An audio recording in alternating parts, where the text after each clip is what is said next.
Thank you all very much for your patience. This is our first time doing this, and we're very excited to do this. So this is a webinar for first-time home buyers, so really anybody that hasn't bought a home in a long time and is curious about the process. So we're going to start off by giving a thorough market update, and then we're going to go right into the process. We're going to take you right from getting pre-approved to finding the right home to dealing with the offer, lawyers, insurance, and so on. So let's get started. Yeah. So my name is Dino. I've been a realtor for 2 years. I'm a realtor at RE/MAX One Group.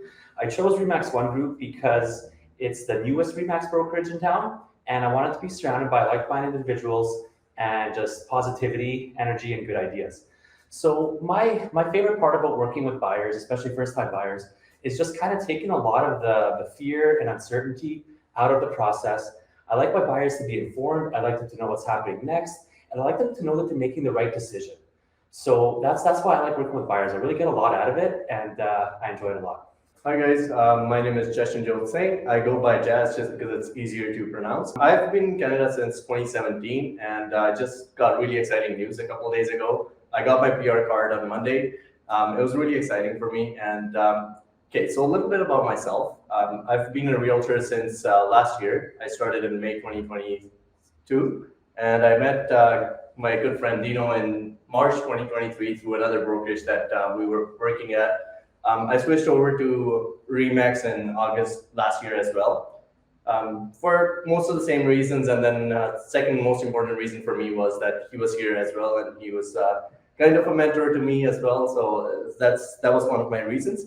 But anyways, so ever since I landed in Canada, I've been doing customer service jobs, and it just gives me so much happiness to see a satisfied customer. So I thought, let's take this to the next level and be a part of something bigger, be a part of your life journey. And that's why I started into real estate. And it has been really rewarding for me since. And I'm looking forward to entering a new chapter into real estate now, where we go ahead and host these webinars every once in a while to educate people on buying and selling process, because it's a lot more complicated than we just think. So let's get started. So like I mentioned, we're going to start off with the market updates. And in order to understand the current market, we have to kind of go back in time and see what's happening historically. So here in Winnipeg, unlike Toronto, Vancouver, even Calgary, our economy here is very stable. And over time, we've seen steady growth. So this is actually a chart of the average sale prices. So it shows the average sale price back in 2006 and a little bit before. And then we're looking at the average sale prices now. So like I said, when you look at this, it kind of goes up and down, but it always goes up over time, very, very steadily. And what we're seeing right now, everybody knows what happened in the past couple of years with all the low interest rates, the bidding wars, and everything else. So we had a big spike in prices, but this actually isn't the first time this has happened. This happened back in 2008 as well. So if you look at this portion here to this portion here, it's very similar to this. And even these people up here that bought houses back when they were the most expensive, give it 2 or 3 years and the values are going to catch up. They always do. Another thing is, we just wanted to talk about what's happening in the past few months as well. So we just dropped that part and just wanted to talk about what's happening here. So the prices were going down over the last few months. But now, as we're heading into spring, we can see a little bit of spike into this graph here as well. So the prices are going to go up again a little. So a lot of inventory is coming in, yes, in springs. But since it's the end of school year and new year will be starting in August, so a lot of people will be making that move now. So that's one of the reasons you see that spike over there, and also interest rates settling down and people knowing that it's the new norm now. That's another reason. And also, this graph is only updated for February 2023 because we've not ended March yet. So the stats are not out for March yet. Once they're out, we will also send you an email if you guys would like with the market update for March as well. And by the way, just stand here for a second. So the red line here is single family homes. The blue is townhouses, and the orange is apartments. So you can see the single family homes tend to see the biggest increase in price, but townhouses and apartments do tend to kind of follow the same trend as everything else. For next slide, which is the absorption rate. So what this graph tells you is how long would it take to sell all the inventory that's on the market if nothing new came in today. So this is what tells us if we're in a seller's market or if we're in a tenant's market or if we're in a buyer's market. So as you can see, last year about the same in February or January here, we were a lot into seller's market because back then, if everything stayed the same, everything stayed the way it was, and no new houses came in, all the houses would have sold within 30, 35 days. Whereas over the last few months, with all the interest rates going up, we kind of went into the buyer's market. We touched that a little, where it was almost about 5 months. And now, over the last month or so, it's starting to come down. I believe we do have, a better one to show that. Yeah. So it did start to come down a little, and it's just a projection. It's just an opinion that it might come down to and stay in balanced market over the next few months as well. And everybody wants a balanced market. It's just, especially if you're a buyer, if you're trying to buy in a seller's market, that's where you see, 15, 20, 30 offers. But a good point to make on this, if we want to just go back on what, is everybody was saying that we were in this super strong buyer's market for a long time. And based on this, we really weren't. We just barely got into buyer's market territory, and then we started slipping back down. We did have another graph to show you there. We know it's super confusing. We're talking a lot of numbers here, but it is these graphs are important because this one here tells you if the house is sold over list price, under list price, or the same what they were listed at. I would like to ask Dino to go over this a little bit because he's really a genius for that. Okay, so again, if any of this is confusing to anybody, feel free to just send us a message in the chat. Tell us which part you want to hear more about, and we can call you maybe after this or tomorrow. We can explain it thoroughly to make sure it makes sense to you. So what we're looking at here, this is a pie chart, right? And we're looking at how many houses sold over asking price, under asking price, and at asking price. So in February, 25%, 1/4 of the houses that sold in Manitoba sold for over asking. And while that might not seem like a lot, you have to keep in mind that 25% is probably the most desirable 25% of properties. So what that's saying is, even now at the high interest rates, if a property is appealing and it's in a good neighborhood, there will be demand for that property and it will probably sell for more than asking. And this is where it's important to work with realtors like us, because if you're looking at a house, we can usually tell you without even seeing the place if we think that house is underpriced, overpriced, and where that's going to go. Okay, enough about the market update. Now we come into a really important question, and that is why are you buying a home? Why buy when you can just rent a home? Well, there are several different reasons, and we do understand that there will be some extra reasons that we won't probably cover here that you guys will have. So what we'll like to do is, if any of you feel like there is something that we didn't put on here, you feel free to put it in the chat, or you can ask us because they're not there. Put it in the chat. But put it in the chat, and we will make sure to cover that as well. We can give you a call or send you an email with our opinion as well on that, I guess. So one of the reasons people buy a home is for the independence, for the quality of life. Like, for example, if you're living in an apartment, you can't even put a blackout curtain there because that will most likely, you'll have to make holes for that, and at the end of your lease, it'll be a problem. So that's one of the reasons why a lot of people would want to buy a house, just to have that freedom to either renovate their place, to change their kitchen cupboards, or to even, to take a whole wall down with the permits and everything and redo the whole thing. The second thing is when you're choosing a home, you get to decide where you want the home to be, which neighborhood you want to be, how many bedrooms, how many number of bathrooms, or the layout, right? One of the other things that a lot of investors would buy the house for is appreciation. As we've seen over the graph that was just there 2 slides ago, that house prices tend to go higher over a period of time, let's say 3 years, 5 years, 10 years. So that would be one of the highest, one of the biggest reasons for investors to buy a property as well. And you have something to say? Yeah, so the thing is, we constantly get asked, how do I get a good deal on a house, right? And the thing is, a good deal means something different to everybody. You might be over here on the reasons of buying, or maybe you're just an investor, you're buying for financial gain, or maybe you want quality of life, or maybe you're somewhere in the middle, right? So the key is you have to work with a good realtor that'll help you find a home that actually matches your reasons for buying a home, right? And then just have the slide over here because this was just for the appreciation reason, that over time, the prices do tend to go higher. So that's also one of the reasons why a lot of people buy. Yeah, and this is one thing to add to this is we always get asked when is a good time to buy, and I always say yesterday, like last year, 10 years ago, 5 years ago, this was a good time to buy.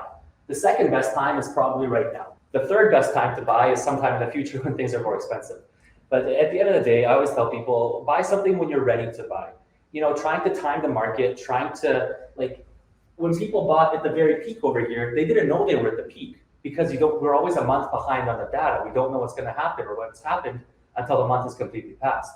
So instead of just sitting there and trying to figure out how to save $500 or $1,000 or even $2,000, if you're ready to buy a home and you have found a home that can work for you, buy the home. You'll be happy you did. And then another thing to add on here is, yes, the prices are coming down, or they have been down for the last few months, but then interest rates went up as well. So if the rates are going down, the prices are going up. So, or sorry, if the rates are going down, the prices are going up. Yeah. So eventually, if you multiply that over time over the span of 25 years, because that's what the normal amortization rates would be, you're probably, like, whatever you're saving with the lower interest rates, maybe 50,000 or something, you're probably overspending that on the house now as well. So that's something that you'd want to consider too. So that's one of the reasons why, a lot of realtors that you meet would tell you that this is a good time to buy, because it almost always is. So this is just this process. That's basically what this webinar was about, taking you through step-by-step process as to how you The steps. how you buy the home. Yeah. I guess. Yeah.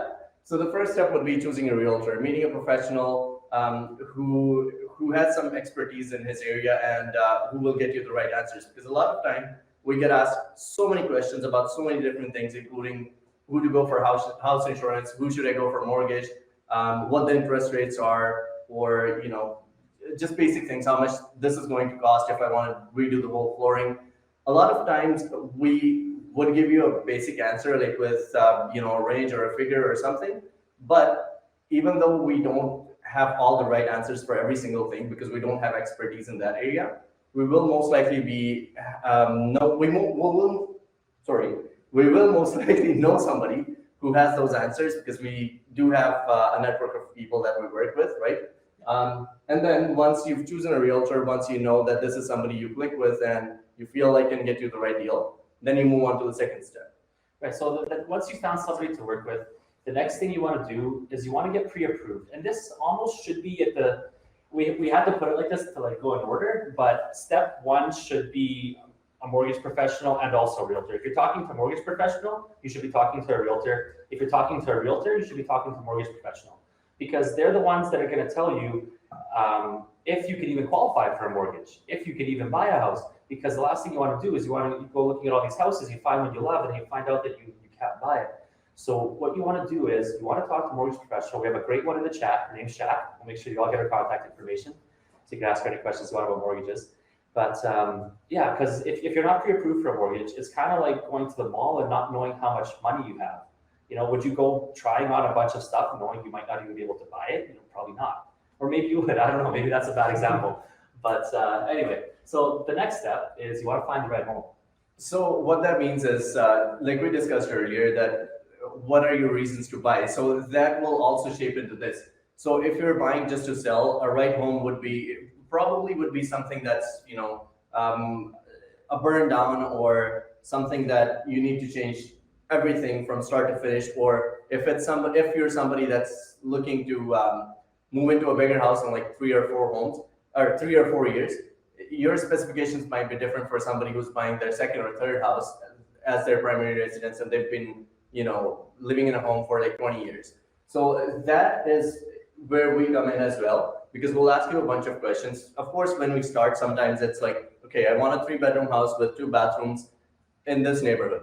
Okay, but once you start going out and looking at some properties, the specifics come in now. That, okay, I want the bathroom to be away from the kitchen, or I want there to be an island or something, or I want the master bedroom to have 4 en-suites rather than 3, stuff like that. So that's where we come in, because we ask you those specifics as we move forward and as we move along the way, and make sure that you do get that right home. So once you do find the right home, once you say, yes, this is where I can live, this is where my family can live, this is it, That's where we help you prepare an offer to purchase for the home. And we're going to talk about that later in a different step. Once the offer's been accepted, at that point, we do our due diligence. You know, it gets sent off for financing. We do a home inspection and a few other things. So again, just double check and make sure that this is the home that you want to buy. And then comes in the lawyer that will make sure that all that due diligence is done, and that, well, whatever is left after the inspection and financing is done. For example, transferring the title to your name and looking at the property taxes as well. And then the last step and the final step and the most exciting step is the possession. So we are going to talk about all these steps in a little bit detail in the following slides. So that's why we kind of ran through the numbers here. So let's get started on step number 1. So you've already met us. So I guess we'll just jump on to step number 2 now. I'm going to say one thing before that though. Yeah. So just to give everybody kind of a sense of timelines of how this all works. So choosing a realtor, that can happen right now. If you like us, we'll work with you, we'll help you out. Getting pre-approved, it can take up to a week. Like, it really depends, because your mortgage professional is going to require a lot of documents from you, because banks want to see proof of your income. They need to check your credit. They might need things like job letters from employers. So this is why, again, it's important to do this step ahead of time, because it could take some time to gather your documents. So that can take up to a week. Finding the right home, there is no real time like that. Some people buy the first house they see. Other people look for homes for 2 years. Like, it really depends. Once you find the right home, writing an offer and getting it accepted usually takes about 24 hours. So if my client finds a home today, I can write an offer on the spot. And if we can get that to the sellers on time, it can get accepted right away. So once your offer has been accepted, the due diligence portion usually takes about a week. So it's usually 5 business days for financing, 5 business days to get a home inspection done, for example. But it can take more or less time too, but a week is typical. Usually the possession date will be at least 3 weeks, usually between 3 weeks and 2 months. But again, it can be longer. It's whatever you and the sellers decide. And you'll usually meet with the lawyer about a week before that. If you only meet with them once, if you meet with them twice, then you could meet with them, shortly after satisfying due diligence, and then again a week or a few days before possession. This is our Which would be the mortgage professional, Shaq. Yeah. She is present here in the audience as well with you guys. I don't think we can bring up her video. Like, we can put her as a presenter. No, I don't think we didn't set up for that. We'll probably next time though. We'll figure that out next time. But the reason I like working with Shaq is because she takes a really holistic, warm approach, because a lot of people think it's just showing up, signing a document, getting a mortgage. Your mortgage is pretty serious. Like, you're usually in it for many, many years, and there's a lot of things that could actually go wrong, and there's a lot of fees that you can pay and a lot of things you want to avoid.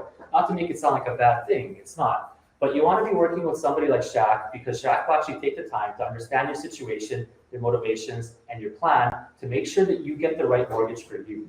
And another thing to bring up is, usually when people think of mortgages, they think of going to the bank and getting a mortgage. So Shaq is actually a mortgage broker, which means that she has access to not just your bank, but all the banks in the province, tons of credit unions, B lenders, and a whole ton of other solutions. So when you sit with Shaq, really you're sitting with like 30 different lenders. And that's a good reason to use Shaq as well, because she'll find you the best rate, and not just the best rate, but just the best mortgage to fit your needs. One other thing that I wanted to say was, if anybody has any questions, please feel free to write them in the chat. I am looking at the computer every once in a while to see if anybody has any questions. If we don't get to them right away, we will email you or contact you somehow and make sure that your questions are answered. For sure. Okay. And so we'll keep moving. We'll go to the next slide here. So these are some reasons to get pre-approved. Why do you want to get pre-approved before you even start looking at houses? So the first and the most important reason is it helps you determine your budget. It makes sure that what houses are the best for you. Just because if we go start looking at houses which are worth 500,000 and then later we get pre-approved and it comes out at, let's say, 450. Now we've selected that house that's at 5. We put in an offer and the offer has been accepted. Now the problem comes in that we can't get approved for 5, and then the offer will fall apart. That's an offer falling apart is one of the worst things to happen, just because you've put all your effort into finding that home, and you've built an emotional connection with that home, and now you can't close on that just because of something that could have been controlled pre-hand. Yeah, like it sucks having to explain to your partner or your kids that home that you told them that you were buying you're not buying anymore. So you really want to avoid that. I've seen it happen. It's not a fun situation.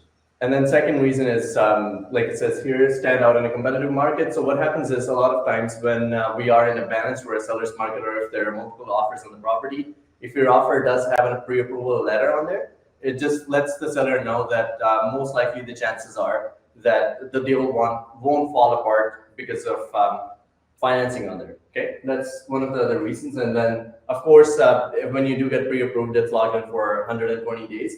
So you do get that favorable interest rate, even if the interest rate go up in the future and you have that fixed interest rate as of today, that's the interest rate you'll be getting up as well. Yeah, so you always get the better rate. So if you lock in a rate today, if the rates get better, you get the better rate. If the rates get worse, you keep the rate you locked in at.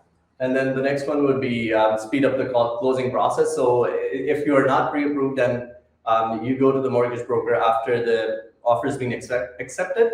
The chances are it's going to take that week to get all the documentation from your employer and from you and into the files that the broker has, and then get the pre-approval for another like 5 business days or 3 business days. So instead of taking only those 5 business days after the offer has been accepted, it probably will take like 10 or even 12 or 15 business days. You might not want that to happen to you, I guess. And then if there are any issues in your credit file, or if there is something that, let's say there is a credit card loan and there is a car loan that's only $500 or something that you can pay off and make sure you get that extra $5,000 on your pre-approval, there is time to do that as well. Yeah, like I just had a client he's looking to buy a condo, and he went to get his pre-approval done, and he found out that he was actually a co-signer on his mom's mortgage, and he had no idea. So because he's a co-signer on his mom's mortgage, he can't do another mortgage right now. So because he did this ahead of time, now he has time to sort all that out, and he'll be able to buy a place soon. And I'm going to talk about the factors to consider when you're buying a home. So we talked about this during, I think it was step 3, finding the right home. There's a lot that goes into this, and part of the reason why I like real estate so much is that no 2 homes are the same. Every home is unique, every buyer is unique. So here I've listed just a few different things to consider when you're buying a home. Some of these might be obvious, like number of bedrooms, number of bathrooms, but then there's things like smells. Like if you're close to the mushroom factory in Transcona, you're gonna smell the mushrooms all the time. Is that something that you really want to do? I don't know, it's up to you. A lot of good homes there though. And then a big thing for military clients, for example, so I'm not sure if you guys know this, but people in the military usually get about a week to move. They get told, you're moving and that's it. So for them, reselling easily is going to be a really big deal. If you plan on staying in a home for, let's say, 30, 40 years, 20 years, then that might not be a big deal to you. Guest parking is another one. A lot of houses in the newer developments, nothing against them, great neighborhoods, but a lot of them don't really have anywhere for people to park. Like once your driveway is full, there's nowhere on the street. There's nothing, right? So if having large family gatherings is important to you, you want to make sure you have room for that. So again, these are just some of the things that as we're walking through houses with you and as we're showing you homes, we always keep in the back of our minds, based on what you're telling us about your preferences, your family, your plans, we're keeping all this in mind. So when we tell you a house is good for you or it isn't good for you based on what we know, this is what we're thinking about. Okay, so next we move on to the offer itself. There are a few things in the offer. It's not just the price that it contains. So it does have the purchase price and it does have the deposit. And then the next thing is possession date, conditions, all the terms that's on there, all the promises either by seller or by the buyer, and then deadlines to respond. So what they are is just an overview. So the price would be, of course, the purchase price that you're putting in your offer at. So if the house is, let's say, listed at 500, and you put your offer in at 500 as well, that would be the purchase price. That would be the total price that you're paying at the end before your possession. The second one on there is the deposit. So that's the price that you pay after the offer has been accepted. So sometimes it's 5,000, sometimes it's 10,000, depends on whatever you want it to be. It can be that much. The third one there is conditions. So that's where your promises comes in, that you'll need 5 days for financing, 5 days for inspection. Sometimes, or most of the times, they lie on the same day. So let's say today is Thursday, and your financing condition, if it starts tomorrow and ends at next Thursday, chances are inspection condition would be ending at next Thursday as well. You can have different dates on there, but mostly it's about the same dates.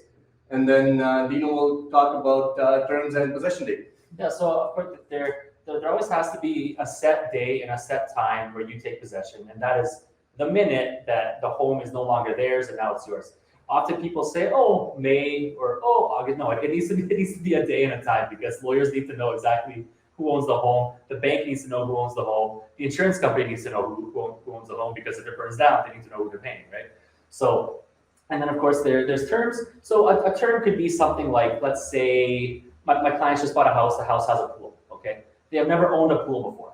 They're moving in July, but they would like to be able to come and visit the house when the sellers are opening the pool so that they can learn about the proper opening procedures of the pool. So that would be a term. We would put in there sellers to allow buyers to visit during pool opening in spring and sellers to educate buyers on pool operations. So we would put things like that in there because, again, like we always think behind the scenes and we make sure that if you're buying a home that it's a good experience and you're not left with all these unanswered questions, right?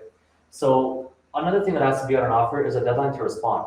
So when you write the offer, the sellers will always have, and again, this is to the minute, they have a set time that they need to give you a response by. So that's on there as well. So that would be like an example where you put the financing condition and then you said it'll be like you will have your financing done by next Thursday. So that it's another deadline to respond. So you've given the time, you've given the set date that when you're going to let them know. So then once it's all done, we will write another form, which is like notice of condition satisfied or not satisfied. We'll let the buyer or sellers know that if it's been done or if it's not been done before that time. If it's not done before that time, let's say we didn't respond before the conditions before the deadline, and then the offer falls through, you lose your deposit. So it's really, really important to keep this in mind as well. Yeah, and I'm just going to touch on the deposit some more. So your deposit actually forms part of your down payment. So if you're buying it, let's say you're buying a house for $300,000 and you're putting down 5%, so your total down payment is $15,000. If your deposit is $5,000, then the rest of your down payment is $10,000. So in terms of when the money changes hands, the deposit usually is paid within 24 hours of the offer being accepted. So you need your deposit money then.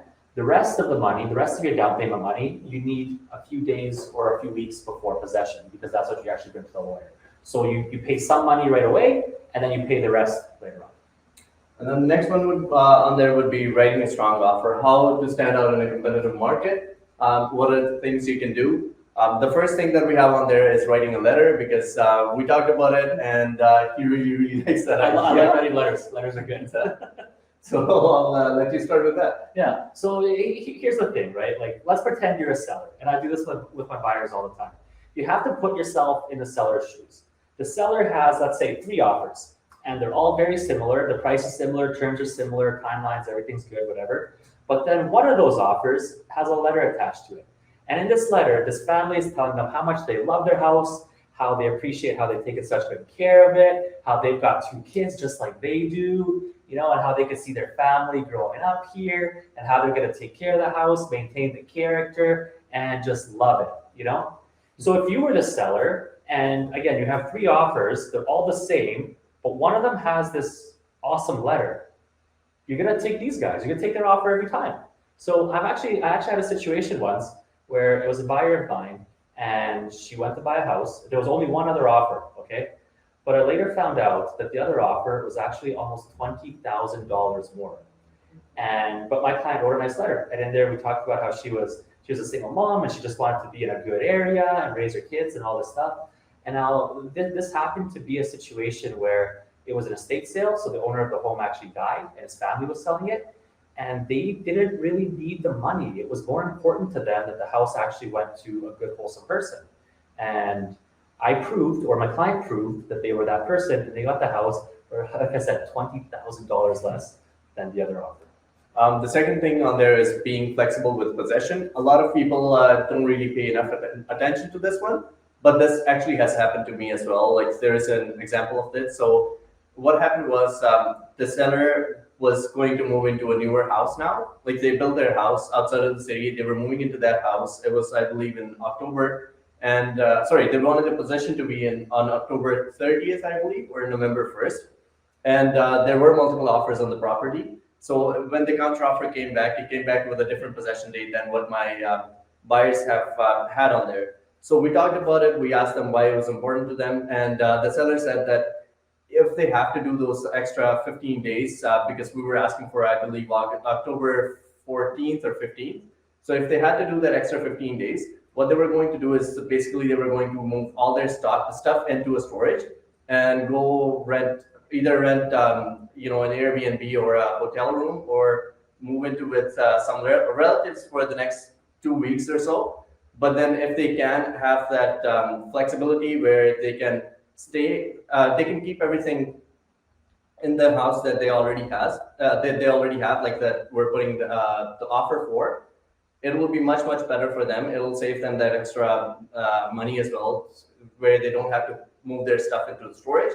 So again, the same scenario. It wasn't 20,000 though. I don't know how much of the difference was.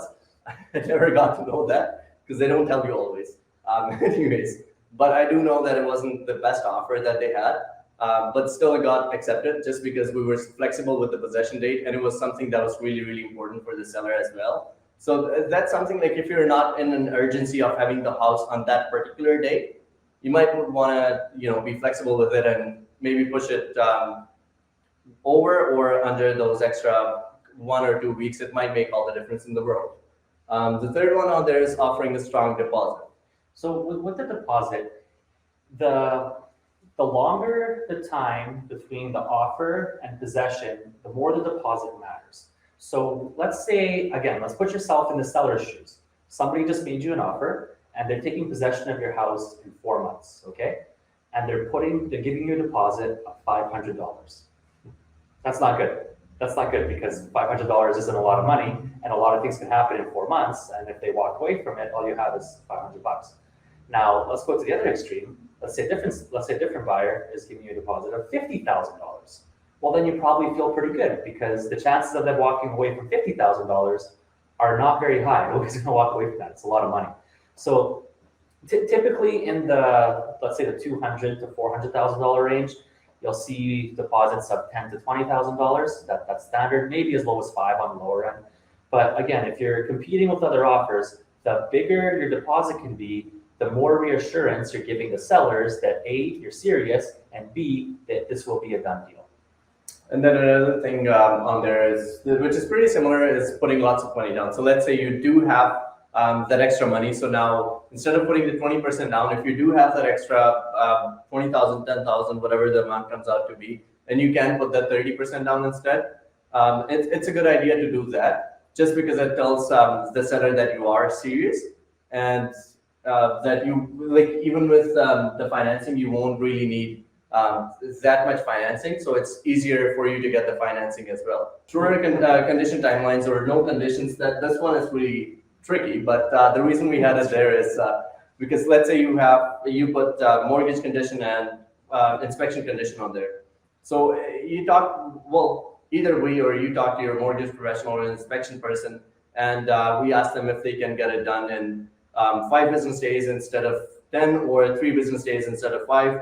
If that can happen, sometimes that changes so many things as well, because as a seller, if there are 2 offers on the table, exact same price, exact same everything, both conditions on there, and one condition is that it'll be done in 3 business days, and the other condition is it'll be done in 10 business days. Now, if they accept the one that's, the conditions are satisfying in 3 days, the thing is their house don't really go off the market. It goes into pending, but only for 3 days. If something does fall apart, they have that freedom of putting a house back, and probably a lot of people won't even notice. But if it's off the market for 10 days, a lot of people will notice, and now everybody will think that since their offer has fallen apart once, the chances are they're more likely to sell the house for a lower price, or a lot of things can change in 10 days. So that's another thing that you might want to consider. And the reason we had no conditions was if your mortgage broker is really positive that they don't really need that extra 5 days, they're sure that it'll be done with RA financing. That's again where pre-approval comes in. You might not need any condition at all. And for inspection, you can get a pre-inspection done where if this is the house, this is the one that you're going to live in. So instead of putting the inspection date for like 5 days after the offer has been accepted, just take the home inspector with you on one of the showings and get the inspection done then, and then you know what's coming, or like what's the outcome, and you don't need that inspection condition now compared to the other offers that might need that inspection condition. And again, this is where it's important to work with the realtor that's on your side, okay? Because all of these are good ideas in certain situations, and they're all bad ideas in certain situations. So I'm gonna go through that very quickly, right? So writing a letter, if you're planning on trying to buy a house and lowballing like crazy, like going to get at a very low price, you probably don't want to write a letter saying how much you love the house, right? So being flexible with possession, you want to make sure that it's still working for you. Offering a strong deposit, one thing about deposits is if for whatever reason the deal doesn't come together and you get your money back, like let's say the home inspection fails, you get your money back. But the problem is it could take up to 2 weeks to get it back. So the risk there is if you put all your money into your deposit and now you're waiting 2 weeks for it to come back and you find another house that you like, you don't have any deposit money. And then you can't make the offer. Putting lots of money down, again, it's a good idea in certain situations, but in others, like if you have the cash to buy a house, should you really use all your cash to buy a house? Depends. And then the shorter condition timelines or no conditions, you really should, like if, I always recommend a home inspection. And if you're gonna not get a home inspection, it's usually not a great idea. So try to get that pre-inspection at least. But again, so these are all good ideas sometimes. And that's why it's important to work with a realtor that can tell you what the right move is with each of these. The next one on there is home inspection, because we've already talked about mortgages. So this is Jeremy. This is Jeremy. We like Jeremy. I've worked with Jeremy for 2 years now. And what I really like about Jeremy is that he really knows his stuff. He's super knowledgeable. He used to be an aircraft mechanic. So his plumbing and electrical is like sky high. He has built a house from the ground up, so he understands construction. And he's not your typical guy that's good with his hands. He's really funny. He makes things like, I spent 3 hours on an inspection with him. I always learn something and I have a good time, and so does the client. And that's what's important to me, that the client is getting, not just getting a good house, a safe house, that they know about the maintenance that's going to be required right away and down the road, but also that it's a good experience. I pride myself on delivering a good experience, and Jeremy is a big part of that. So during home inspections. Okay. And then a couple of things that he will do during home inspection, or any good home inspector will do, is identify any major issues or minor issues. If there is anything that is wrong with the house as of today, or something that could go wrong in the near future, home inspectors are the one that can mostly tell you about that. So when I said future, anything that can go wrong in the future, that would also include some minor maintenance costs that will be there in the future. For example, let's say you need to change the furnace in the next 2 or 3 years. Chances are a good home inspector would know that, or if there's any shift or any cracks in the foundation that we might not be able to see during our first showing or something. That's what the home inspectors look for. There are 2 different kinds of home inspections as well. One would be a 1-hour inspection and the other one would be a 3-hour inspection. Depending on your needs or depending on the size of the property, the size of the house itself or the size of the lot, or whatever you want the home inspector to go over, you can choose between those different options. And then let's say something does come out wrong. Okay, there are minor issues and it's going to cost you about $20,000. Now, this is a time where you can go back to your seller and negotiate on that purchase price. Well, you don't have to go back. We go back for you. Yeah. But you know what I mean. So we go back and we talk to the seller and we explain to them that this is the reason why we're asking for that 20, 25, 15,000 off. And these are the things that needs to get done. And this is how we got to this point. So we're not just saying it just as realtors. We did have a home inspection, and this is what the home inspector recommends. Okay. Yeah, and another thing to add to that is, so if there is a big problem, and I just had this happen actually, where we did a home inspection and the roof had a bunch of damage to it and all the electrical needed to be updated. So we went back and we gave the sellers 2 options. We said either drop the price $10,000 or fix these issues. And the nice thing is the sellers in this case actually agreed to fix the issues, and that became legally binding, part of the contract, everything. So now when my buyers move in, they don't have to deal with this. It's all going to get done for them, and they still got a discount price. Okay. The next thing on there was insurance considerations. So when you're buying a home, make sure you do have So yeah, once your home inspection is done, once your mortgage is all done, once that's done, once that's all in place, the next step is to get insurance. So I'm gonna go right to the yellow one that I highlighted, all right? Because this to me is the most important part. Yes, you want to shop around for insurance. Yes, you want to make sure that you're covered for what you want to be covered for. But the whole point of insurance is to pay you or to fix things when things go wrong. And it's one of those things that nobody ever really thinks about until something goes wrong. So I like to deal with Turbo Whitaker. I know Reg, the president, he's an amazing guy. They're a broker here in Manitoba, and I personally like to deal with people that I can actually see and like be in the same room with when it comes to this kind of stuff. Because again, when things go wrong, if you're dealing with somebody online, what are you gonna go to chat support and write a bad review? Right? No. So you want to be dealing with somebody. But yeah, what is the process to make a claim? That's what you want to know. You want to know that if I have flooding, if there's a fire, what do I do? Who do I talk to? What's going to happen? What's the process? And then these are some other questions that you want to make sure you ask about your policy, because they're not all the same. It's not kind of like, for example, most of us have cars, and most car insurance is kind of cookie cutter, the same across the board. But it's not the case with house insurance. It does vary quite a bit. Coverages vary, prices vary. So make sure that you do your shopping around and pick something that works good for you. Okay. The next one there would be our lovely lawyer here, Sarah Castellano. One of the reasons that we're suggesting all these people is because they're one of the best at what they do. There are so many professionals out there for every single thing that, every single process or every single part of the process that's there, including realtors. There are, I believe, over 2,500 in Manitoba. So the reasons we're recommending these people is, again, they're really good at what they do, and we have had really good experience with them. Our clients have had really good experiences with them. So that's one of the reasons we're recommending these guys. Okay, moving forward, we do have a short video from Sarah where she explains what the real estate lawyer does and how they can help you. Hello everyone, great to meet you. My name is Sarah. I'm a real estate lawyer here in Winnipeg, Manitoba. I own my own law firm called Castellano Law Corporation. We are conveniently located on Henderson Highway. We have free parking and we have a beautiful and clean environment. Clients love to come and come to meet our team, and of course, so I can assist you through your real estate transaction. The thing that's a little bit different about our firm is we have a focus on customer service and communication. So what that means is whether you're a first-time home buyer, you're a seasoned vet, we're going to walk you through the process. We're going to make sure that no simple details get missed. I send introduction emails with clear communication as to access and what's required. Closer to possession, we also send a follow-up email outlining closing costs, what's required to bring in, some reminders for the day of possession. We understand here has a lot on our plate, and we're just here to be a part of the process to not only use our efficiencies that we have in place, being an all real estate firm, we want to make sure that you are action. Do this every day, you don't, we're happy to assist you along the way. And if you ever are having or wants a little bit of guidance on anything to do with real estate, you can contact us at our information. Thank you so much.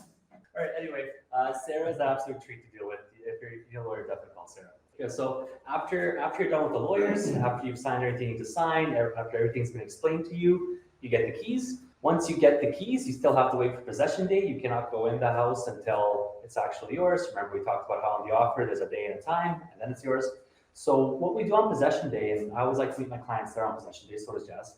We think it's important because it's this big purchase, and maybe the person that sold you the house should be there. You know? So one of the biggest things that we do is, of course, congratulate you, come in with usually you get a basket of some sort, but so as a realtor, we do have some responsibilities even on possession date, because this is the day, the house is legally yours. But even on this day, the seller does still have some promises to you. So we mostly put in the offers as to seller's promises that they've agreed to keep, that all mechanicals, all electricals, all appliances that form part of the offer has to be in working condition, or has to be in working order as well. So this is what we usually do on possession day. So we will go there, we'll make sure all the plumbing is good, all the appliances are working, there is no leakage or any problem of such sort. All the appliances are in working condition. We'll mostly show you where the meters are and how to take the readings. Then If there are any issues, so this is again sort of a confusing subject, because if there are any issues, we can't like rectify the problem ourselves right away. What we usually do is we contact the seller's agent, and we contact the lawyer, and we let them know right away what the problem is, and then what the solution could be. Depending on how big or how small the problem is, sometimes it doesn't really need to go to the lawyers, because the seller's agent will just talk to the seller and try to get this solved right there and right then. For example, let's say there is a leak in one of the taps in this in the sink. So probably it's just missing a vessel, which is like $5 or $10, or not even that. The seller might just come in, drop by later in the day, and then just give you that vessel, or just put that vessel in for you, or one of us will, and that's it. The issue is resolved. But then sometimes there could be major problems. There could be things that the lawyers need to get involved in. We always let the lawyer know anyways, even if it's a smaller or bigger issue. And from there on, if there are any things that they need to look after, they will. And that's also one of the reasons we recommend Sarah, because she's really good at following up with their clients as well. Yeah, so that's the thing. Possession day is this big exciting moment, and we want to keep it that way for you. And while you're doing your excited things, we just make sure that the house is as it should be, as it was promised. Another thing that's written into every offer is that the house has to be in the same condition it was when you viewed it. So we're looking for things like new damage, like Jazz mentioned, that the appliances are working, that the plumbing's not leaking, things like that. We check everything, because if an issue is not identified that day, it may be hard to prove that it occurred during the seller's ownership. It's buying a used house is kind of like buying a used car. Once it's yours and once you drive away with it, good luck proving that you didn't cause the damage. And there is no guarantee or warranty. It's that one day that you do have. After that, it's your house from that day onward, and it's not legally binding anymore. Seller doesn't have to do anything. So that's why we do make sure everything is correct and everything is the way it's promised. Another thing that is if you guys have any questions at all, we do stick around for a bit, and we stay apart, and we're there for you. That's one of the things that we do as well. And even after possession, it's not like we say our farewell and we never meet again. We do stay in touch. Usually I text my clients every 3-4 months, if not more, because sometimes I do go to their houses, I do visit them, I congratulate them on their birthdays if I have any dates available. So stuff like that. Like we try to make sure that we're not there just to make a commission. We're there to be part of your life. We're there to be part of the journey. And a house is most likely one of the most expensive assets that you'll own in your lifetime. So you do want to deal with something who has that connection with you. Okay, that's also one of the things that I really, really enjoy, because again, so one of the reasons I entered real estate was I do feel very, very happy after seeing that the clients are satisfied. So that's what the possession day is basically for me, because everybody is so excited and they're so happy that they finally got the house that they were looking for, sometimes for a year, 2 years, or even a month. It's just so rewarding. Anything else that you want to add? No, I agree with all that. I'm very much the same way. I'm a people pleaser, and when my clients are happy, I'm happy. When my clients are not happy, I'm not happy. That's just how it goes. It's hard to see. Yeah, they can. Yeah. So what we're gonna do now is I'm gonna take a look at the chat here. Do you guys have the steps in PDF? Yeah. So what we're actually gonna do is we're gonna email you the entire presentation, so you have all the slides. We'll email you the presentation. You're going to get a recording of this webinar so that you can kind of, if there's anything you missed or you want to hear again, you can go back to it. We're going to send you our buyer's guide so that you have that as well. And I think that's pretty well everything. So we're recording, slides, buyer's guide.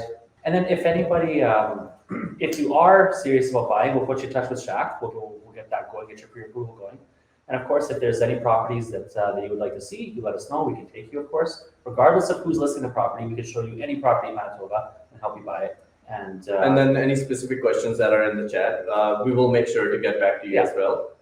One of the other things that I do want to clear, I think we should have mentioned at the beginning as well, but as a buyer, you don't pay us anything at all whatsoever. Yeah. So a realtor is free service to you guys as buyers.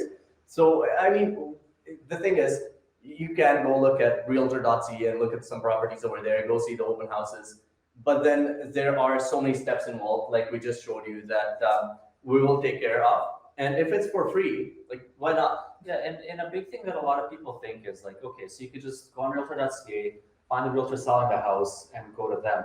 But remember how we were talking about writing the offer and about how there's certain times where things are good and certain times where they're bad, and how it works with the seller. So if you're going to the listing agent, that's what we call it when the agent is selling the house, they're working for the seller, they have a relationship with the seller. They might make it seem like they're on your side, but they're with the seller. So you want to make sure you have your own representation to work in your best interest. And it is their responsibility to work in the best interests of the seller. If they're not doing their job properly, including us. That's right. So because every time you sign a contract with any realtor, either as a listing agent or a buying agent or on both ends, it comes with certain responsibilities, it comes with certain duties. We do have so many general obligations or fiduciary obligations that we do need to follow. So either you're a buyer or you're a seller. If you sign up with a client, if you sign up with a realtor, it is our responsibility to work in your best interests. And that's what is also really, really important for us too. Yeah. I believe there is another question on there. So let me go Yeah, on go and ahead, see. take a look. Yeah, it's our first time doing this, guys. So we're still kind of navigating the whole. Do you guys have? medium. Okay, we already Yeah, did we'll that. do that. So is it possible to get a house in less than 10 10 years years old. old? Yeah, it is. Yeah, you can find a house for under 300. Oh no, sorry, less than 10 years old. Um, 350. I Yeah, guess like It depends on what the house is, like what the house is, what yeah, the size yeah. is, what So the you lot can is. you can find a townhouse. So we'll talk about this since the question came up. So a townhouse, for example. Some townhouses are condos, some are not. Condo doesn't mean apartment or house or anything else. Condo just basically means that it's a style of ownership where the owners also own parts of the common elements. So in an apartment building, the common elements could be the elevators, the stairs, the pool, whatever. In a townhouse condo, it could be the grass out front, right? So, but not every townhouse is a condo. There are some townhouses that don't have any condo fees. I think that's what you mean by association fees. So yeah, you could definitely find a townhouse for under 3 or 350. You could also probably find an infill home. So that'll be probably something around 900 or 1,000 square feet, probably a bi-level that'll be on its own lot. Or you can find a side-by-side. For 300 grand, you can get a 4-bedroom, 1,200 square foot basement side-by-side. For 300, you could probably get a garage with it. For 350 for a side-by-side, you're already looking at like a pretty nice area and something newer. Yeah. Yeah, and it also depends on what area, right? If you're going into Bridgewater, I guess it's probably really, really hard to find something. But you can almost find a townhouse for A townhouse, yeah, but like that's the thing. Instead of there, if you just go to South Point, there are plenty of townhouses for that Yeah. price range. So So it really depends. so you're to answer your question in kind of like a sentence, you're pushing it, but it's possible. In Winnipeg, it's possible. Anything's possible in Winnipeg. What else do we got? I think that's alright. pretty much it. No, that's I think that's all the questions we had. So thank you all so much for coming. Thanks for hanging out with us during our first webinar ever. Yeah, it was the first time, so we did have a few gimmicks on there, but what we're planning to do this more often, and these are all going to be free as well. So our plan is just to educate people, just to get all the information out there, because there are so many things that are not covered on a day-to-day basis, and there are so many ads that a lot of us run, and sometimes you see that ad and you're like, another realtor, and just scroll up. That's not the idea here. We just want to make sure that the information that should be there is there. That's all we're thinking about as of this point. So again, if anybody has any questions for any of us, please feel free to contact us, and we will get back to you at our earliest convenience. Yeah, and that goes for you, your friends, your family, anybody you care about that's curious about real estate, curious about anything, just let us know. We'd be happy to help. Again, thank you so much for coming, and have a good night. Thank you.